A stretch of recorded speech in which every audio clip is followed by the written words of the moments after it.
Hello everyone, welcome back to Ajith movie moties YouTube channel. నేను ఈ వీడియోలో లేటెస్ట్గా తమిళ్లో రిలీజ్ అయిన ఒక థ్రిల్లర్ మూవీని ఎక్స్ప్లెయిన్ చేయబోతున్నాను. అదే పడికాద పక్కంగల్. చెప్పాను కదండి, మూవీ చాలా థ్రిల్లింగ్గా ఉంటుంది. ఇంకా ఏ మాత్రం లేట్ చేయకుండా నేనైతే మూవీలోకి వెళ్ళిపోతాను. అంతకంటే ముందు మీకేం చేయాలో తెలుసు, చిన్న లైక్ అండ్ స్మైల్తో వీడియోని స్టార్ట్ చేసేయండి. Thank you. మూవీ ఓపెన్ అవగానే బిల్డింగ్ పైన ఒక అమ్మాయి నడుచుకుంటూ వెళ్తుంది కొంతమందిని కలవడానికి. ఫైనల్లీ వాళ్ళు వచ్చిన తర్వాత ఆ అమ్మాయిని దారుణంగా కత్తితో పొడిచేస్తారు.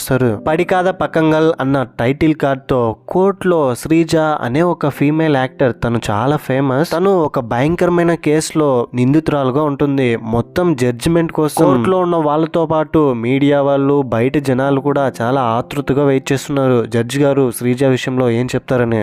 ఫైనలీ శ్రీజకి ఈ హత్యకి ఎలాంటి సంబంధం లేదు, ఈ హత్య తను చేయలేదు, తను ఇక నుంచి వెళ్ళిపోవచ్చు అని అనగానే శ్రీజ అందరి ముందు హ్యాపీగా నడుచుకుంటూ కోర్టులో నుంచి బయటికి వస్తుంది. ఆ తర్వాత ఇంటికి కారులో వెళ్తూ శ్రీజ వాళ్ళ లాయర్ ఫోన్ చేసి, అంకుల్ నేను శ్మశానం దగ్గరికి వెళ్తున్నాను, మీరు రండి అని చెప్పి లాయర్ తో పాటు తన బాయ్ ఫ్రెండ్ ని కూడా అక్కడికి తీసుకెళ్తుంది. శ్మశానం దగ్గరికి ఒక సమాధి దగ్గరికి వెళ్ళి పూల దండ వేసి బొకే పెట్టి చాలా ఎమోషనల్ గా ఫీల్ అవుతున్నారు.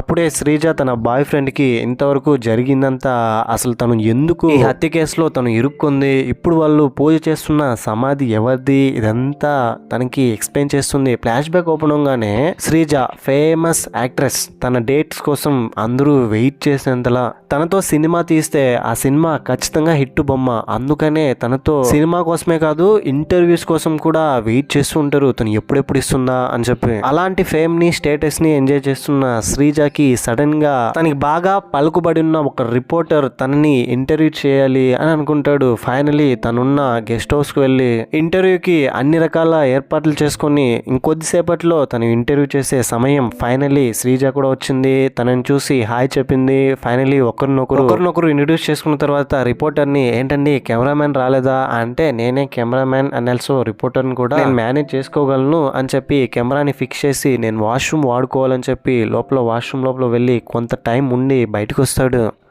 మొత్తానికి మనోడు ఇంటర్వ్యూ స్టార్ట్ చేసేసి బేసిక్స్ క్వశ్చన్స్ అడుగుతున్నాడు. మీ లైఫ్ స్టైల్ ఎలా ఉంటుంది, మీరు ఈ స్టేజ్కి రావడానికి రీజన్స్ ఏంటి, మీ స్ట్రగుల్స్ ఏంటి, ఇప్పుడున్న అప్కమింగ్ యాక్టర్స్ కి మీరు ఏం చెప్పబోతున్నారు అని మొత్తం అడిగిన తర్వాత మెల్లమెల్లగా తనని పర్సనల్ గా టార్గెట్ చేసి, మీరు ఈ స్టేజ్కి రావడానికి ఖచ్చితంగా ఏదో ఒక సిచ్యువేషన్ లో ప్రొడ్యూసర్స్ దగ్గర అడ్జస్ట్ అయింటారు, వాళ్ళు చెప్పిందంతా చేసినందుకే మీకు ఇన్ని అవకాశాలు వచ్చుంటాయి అని చెప్పడంతో శ్రీజ కోపం వచ్చి, ఏంటండి మీరు ఒక రిపోర్టర్ అడిగే క్వశ్చన్స్ ఇవి అని చెప్పి తనని బాగా తిట్టి, నేను మీతో మాట్లాడాలనుకోవట్లేదు, మీరు ఇక్కడ నుంచి వెళ్ళొచ్చు అని చెప్తుంది. ఒక స్టేజ్ కి వచ్చేసరికి రిపోర్టర్ ఇంకా దారుణమైన క్వశ్చన్స్ అడగడంతో శ్రీజాకి ఇంకా కోపం వచ్చి తనని కొట్టి బయటికి పోరా అంటుంది. దీంతో రిపోర్టర్ కి తను గాని రిపోర్టర్ గాని ఎవరు బయటికి వెళ్ళడానికి వీలు లేదని చెప్పి బయట లాక్ చేసి వచ్చేస్తుంటాడు. అని అంతేకాకుండా శ్రీజ కోపంతో తనని చెప్పుతో కొట్టడంతో అతను శ్రీజ మీద కోప్పడి శ్రీజాని బాగా కొట్టి గాయపరుస్తాడు. రక్తం కూడా వస్తుంది, తనకి స్ప్రూ కోల్పోయి కింద పడిపోతుంది. కొంతసేపటికి, నేను మీరు అనుకున్నట్టు రిపోర్టర్ కాదు, నేను నీకు పెద్ద అభిమానిని, యాక్చువల్గా ఈ ప్లేస్లో నిన్ను ఇంటర్వ్యూ చేయడానికి వేరొక పర్సన్ రావాలి, వాడిని తప్పించి నేను నిన్ను చూడాలని ఇక్కడికి వచ్చాను. నీ ఇన్స్టాగ్రామ్లో ఫస్ట్ నువ్వు అప్లోడ్ చేసే ఫోటోకి లైక్ చేసేది నేనే, అంత పెద్ద డైహార్డ్ ఫ్యాన్ నీకి. ఇంతవరకు నువ్వు చేసిన సినిమాల్లో ప్రతి సినిమాను డైలీ చూస్తూనే వచ్చాను, నువ్వంటే నాకు అభిమానం అని చెప్పడంతో శ్రీజ, అభిమానం ఉంటే ఇలా కూడా చేస్తారా అని చెప్పి, అసలు ఎవరు నువ్వు, ఎందుకని నాతో ఇలా బిహేవ్ చేస్తున్నావు, నన్ను ఎందుకని ఇలా చేతులు కట్టేసి హింసిస్తున్నావు, అసలు ఎవరు నువ్వు అని మళ్ళీ అడుగుతుంటే రిపోర్టర్, నేను నీ అభిమానిని, నీ కోసం ఇంటర్వ్యూ చేయడానికి ఒకడు వస్తే వాడిని చంపేసి వాడి ప్లేస్ లో నీ కోసం నేను నిన్ను చూడడానికి వచ్చాను, నువ్వంటే నాకు అంత ఇష్టం, నేను నీ కోసమే వచ్చాను కాబట్టి ఇప్పుడు నాతో నువ్వు కలవాలి, ఛాన్స్ ఇవ్వు నాకు అని అడుగుతున్నాడు. దీంతో శ్రీజ కోపం వచ్చి, అలా చేయను అని చెప్పడంతో, చేయకపోతే నేనే నిన్ను చంపేస్తా అని బెదిరిస్తాడు. సరిగ్గా అప్పుడే బయట శ్రీజ కోసం అక్కడ పనిచేసే అతను డోర్ బెల్ కొడుతున్నాడు. తను లోపలికి రాగానే రిపోర్టర్ తన్ని అక్కడే పొడిచి మరీ చంపేస్తాడు. దాంతో శ్రీజకి తన వల్ల అనవసరంగా ఒక ప్రాణం పోయింది అని చెప్పి, నన్ను వదిలే, ఏం కావాలి నీకు, ఎంత డబ్బులు కావాలనే ఇస్తాను అని చెప్తే రిపోర్టర్, డబ్బులు కావాలంటే నేను నీకోసం ఇంత చేసి చేసేవాడిని కాదు, నాకు నువ్వు కావాలి అని చెప్పి తనని ఎలాగోలాగా నువ్వు ఒప్పుకుంటావా లేదా చేస్తావా అని చెప్పడంతో శ్రీజ ఇంకా తనకి వేరే ఆప్షన్ లేక ఏడుస్తూ ఇంకా వేరే దారి లేక ఒప్పుకుంటుంది. ఆ తర్వాత రిపోర్టర్ ఇలాంటి అవతారంలో ఉంటే నేను నిన్ను ఏం చేయగలను, నువ్వు వెళ్ళి నీట్ గా హీరోయిన్ లాగా షూట్ కి ఎలా వస్తావో ఇంతకు ముందు ఎలా ఉన్నావో అలాగే రెడీ అయ్యిరా అని చెప్పి లోపలికి స్నానం చేయడానికి పంపిస్తాడు. ఆ తర్వాత తను వాష్రూమ్ లోకి వెళ్ళిపోయిన తర్వాత లోపల ఉన్న టెలిఫోన్ లో కాల్ చేయడానికి ట్రై చేస్తుంది పోలీసులకి. బట్ దాని వైర్ని ఆల్రెడీ ఇంతకుముందు వాష్రూమ్కి వెళ్ళొస్తానని చెప్పింటాడు కదా రిపోర్టర్, అప్పుడే దాన్ని తీసేసి వచ్చేసి ఉంటాడు. అందుకనే లోపల అంత టైం ఉండింటాడు. తను ఫోన్ చేయడానికి ప్రయత్నిస్తుంది అని రిపోర్టర్కి అర్థమయ్యి నువ్వు ఇలా చేస్తావనే నేను ముందుగా వెళ్ళి వైర్ పీకేశాను, ఇప్పుడు నిన్ను ఎవ్వరూ నా నుంచి కాపాడలేరు అని చెప్తాడు. తర్వాత తను స్నానం చేసి డ్రెస్ చేంజ్ చేసుకుని వస్తూ ఉంటే ఇలా కదా నేను నిన్ను చూడాలనుకుంది అని చెప్పి ఫోటో తీసి కొంతమందికి సెండ్ చేస్తాడు. అది ఎవరు అనేది మీకు ముందు ముందు తెలుస్తుంది, వెయిట్ చేయండి. శ్రీజ తెలివిగా ఏం చేస్తుంది అంటే అన్నిటికీ ఒప్పుకున్నట్టే తనతో నటించి టైం చూసుకొని ఆ రూమ్ లో ఎక్కడ గన్ ఉంటుందో శ్రీజాకి తెలిసి ఉంటుంది కదా, ఆ గన్ తీసుకొని రిపోర్టర్ ని కొట్టి తన మీద అటాక్ చేసి ఫైనలీ తన చేతులను కట్టేసి తల మీద గన్ పెడుతుంది. ఇదంతా నువ్వు ప్లాన్ చేస్తే కాదు జరిగింది, నేను ప్లాన్ చేస్తేనే నువ్వు ఇక్కడికి వచ్చావు అని చెప్తుంది. దీంతో రిపోర్టర్ కి పెద్ద షాక్, ఏంటి నువ్వు ప్లాన్ చేస్తే నేను ఇక్కడికి వచ్చానా అని. సరే నాకు మొత్తం అర్థమైంది, నేను ఎవరు అనేది నీకు తెలీదు, నేను ఒక్కనే కాదు మా టీం చాలా మంది ఉన్నారు, ఇప్పుడు నన్ను నువ్వు చంపేసిన వాళ్ళు నిన్ను వదిలిపెట్టరు, నన్ను చంపే ముందు ఒకసారి ఆలోచించుకో అని చెప్తాడు. ఇంతకీ ఆ రిపోర్టర్ గ్యాంగ్ ఎవరెవరు అంటే కాశీ, రాజు అండ్ అలాగే గురు, వీళ్ళందరూ ఫ్రెండ్స్ అన్నమాట. ఒక్క మాటలో చెప్పాలంటే ఒకరంటే ఒకరు పడకపోయినా కేవలం వీళ్ళ అవసరాల కోసమే వీళ్ళందరూ ఫ్రెండ్స్ గా ఉన్నారు. వీళ్ళందరికీ ఒక హెడ్ ఒకతను ఉంటాడు.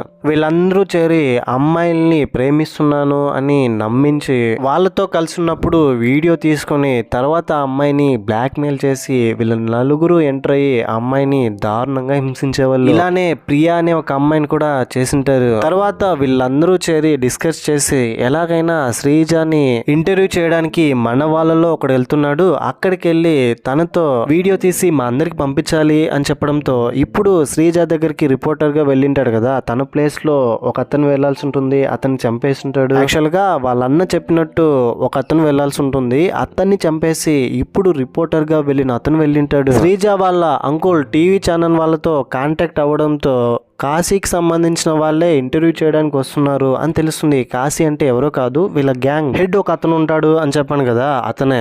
ఈ గ్యాంగ్ గురించి వాళ్ళు చేసే పనుల గురించి వీళ్ళకి ముందుగానే తెలిసి వాళ్ళ అంకుల్ శ్రీజాకి గన్ ఇచ్చి పంపించుంటాడు ఇంటర్వ్యూ చేసేటప్పుడు, గన్ నీ దగ్గర పెట్టుకోమ్మా, ఇంటర్వ్యూ చేయడానికి వచ్చే వాళ్ళు వీళ్ళ గ్యాంగ్ లో ఒక మెంబరే అని చెప్పి. ఇప్పుడు అర్థమైందా, నువ్వు ప్లాన్ చేస్తే నువ్వు ఇక్కడికి రాలేదు, నాకు తెలిసే నువ్వు ఇక్కడికి వచ్చావు అని చెప్పి రిపోర్టర్ తల మీద గన్ పెట్టి ఇదంతా నా ప్లాన్ రా అని మళ్ళీ చెప్తుంది. దాంతో ఈసారి రిపోర్టర్ మా గ్యాంగ్ కి అసలైన లీడర్ ఎవరో తెలుసా, పెద్ద పెద్ద రాజకీయ నాయకులే మా గ్యాంగ్ లో ఉన్నారు అని చెప్పి ఆ ఏరియా ఎమ్మెల్యే గురించి చెప్తారు. ఆ ఏరియా ఎమ్మెల్యే వీళ్ళందరికీ సపోర్ట్ చేస్తూ ఉంటాడు. కాశీ అనే ఒక అతని గురించి చెప్పాను కదా, వీళ్ళ గ్యాంగ్ లో టీం మెంబర్ ఉంటాడు. అతను ఇంతకు ముందు ఎవరినైతే తను మోసం చేసి ఉంటాడో ఆ అమ్మాయి వల్లనే ఇంకో అమ్మాయితో పరిచయం పెంచుకొని ఆ అమ్మాయిని కూడా మోసం చేసేవాడు.